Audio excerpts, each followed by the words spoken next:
Good morning, my name is Alan Kennedy and I am here to talk about the scientific method. Now, you're wondering, what is the scientific method? Well, it has got 5 steps to it. So the first step I'm going to be covering will be the scientific method of a plan. That's quite a basic part, as you can't really do anything until you have a plan started out. And this is the same for when you're writing up a scientific paper, for example. So what you have to do for the plan is to decide what you're going to do. So for example, say you're having a research paper on insects, you have to decide what type of insect, and then the why and the how and what, etc. So you can describe all that in the plan, and that's the first step you've got done. After you've done your plan, then you would write up something that's called an abstract, and this is basically a summarization of what. Think of yourself in the future, what you've done.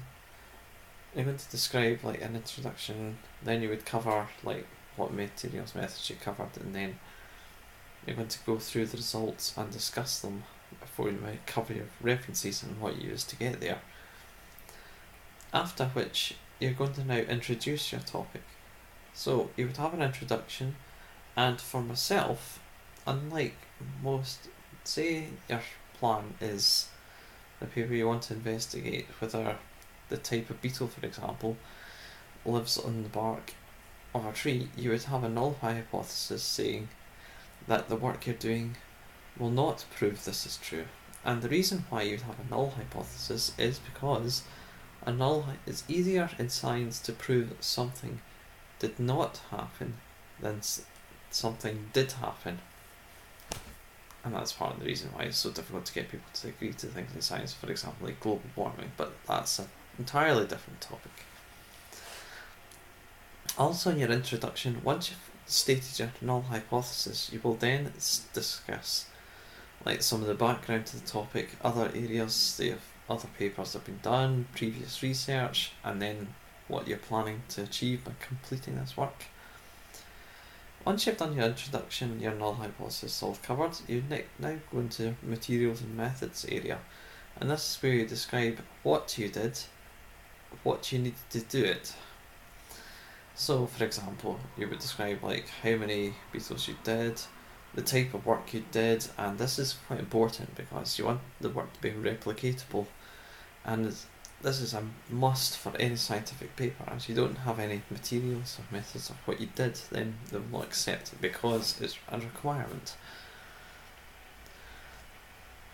And then after this step, you'll now go into your results, and this is where you discuss what happened, how you recorded the results, and any kind of brief summary of what they mean, but that's more in the next step.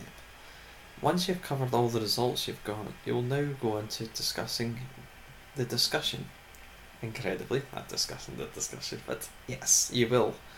And the discussion, this will basically cover, so you'll go through your results, and then this is where you go into more depth, further into it, to describe the meaning of the results, what implications they could possibly have for the future, for example, what achieved and why you believe that happened.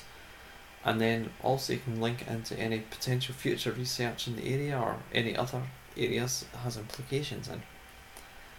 Finally, once you've done this step, the last step is your references or bibliography, and this is where you go through all the areas or topics or papers or internet research that you did, and this is where you cover and record all the help and assistance you've had.